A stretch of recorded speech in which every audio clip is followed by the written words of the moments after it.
Welcome to Nasdaq TradeTalks. I'm Jill Malandrino, Global Markets Reporter at Nasdaq, coming to you from Exchange 2024 in Miami, Florida. Joining me to kick off coverage, we have Simeon, Hyman, Global Investment Strategist at ProShares. We're going to talk a little bit of macro and some ETF trends we can expect for 2024. Simeon, it is great to see you as always. Thanks so much for having me. It's a little bit more about the Fed this year, right? Not so much about the Fed. There's a lot in terms of outlook. We're actually saying it's not about the Fed, and I'll tell you why. Chair Powell last November told us something very important. He said that the 10-year Treasury is now behaving independently of Fed policy. After 15 years of quantitative this and quantitative that, we're now back to the regular world where the Fed only controls the overnight lending rate and all the rest of the yield curve is determined by market forces. So whether the Fed's a little early or late with those cuts to the overnight lending rate, we think that long end is going to be stable, and that's important.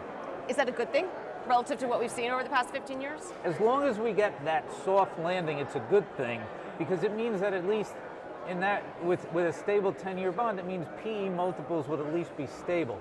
But it also means something specific to the bond market.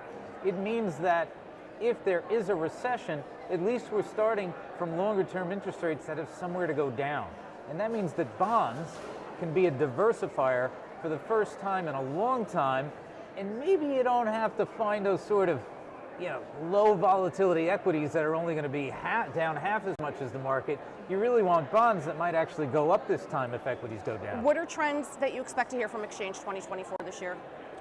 Income is a big one, of course, and you can see that in a couple of different places. One of our themes is equal weight's not enough. You gotta equal weight something that was left behind for no good reason last year. The 493 isn't all the same. So we see a trend of income that translates into quality. For us, that's dividend growth. That's a real theme that we think will be resurgent this year. And also we see income from covered call strategies that have had a lot of press, but we think that people are potentially going to be more discerning about the way they approach a strategy like covered calls.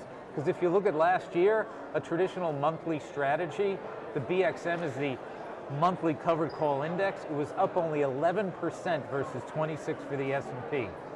So people are going to be dialing into the trade-offs of those income strategies to make sure that when they generate equity income, they understand whether or not they're going to participate in the upside of equity markets. It seems as if the market is more discerning than it has been, where all boats don't flow with the same tide. It feels as if you could be discerning with a number of spots, whether it's stocks or income, to your point.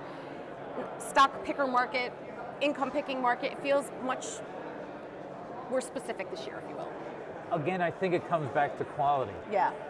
If you take the S&P 500, it's got a return on assets of about 3.5%, which is fine.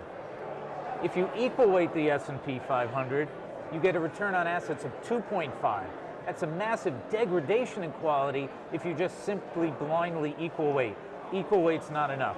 The S&P 500 dividend aristocrats, companies that have grown their dividends for 25 straight years, their ROA is almost 6%, more than double that of an equally weighted S&P. Equal weight, yes, but equal weight's not enough. You got to equal weight good stuff. All right, Simeon, appreciate the insight as always. Thanks for joining us on Trade Talks, and thanks for joining me from Exchange. I'm Jill Malandrino, Global Markets Reporter at Nasdaq.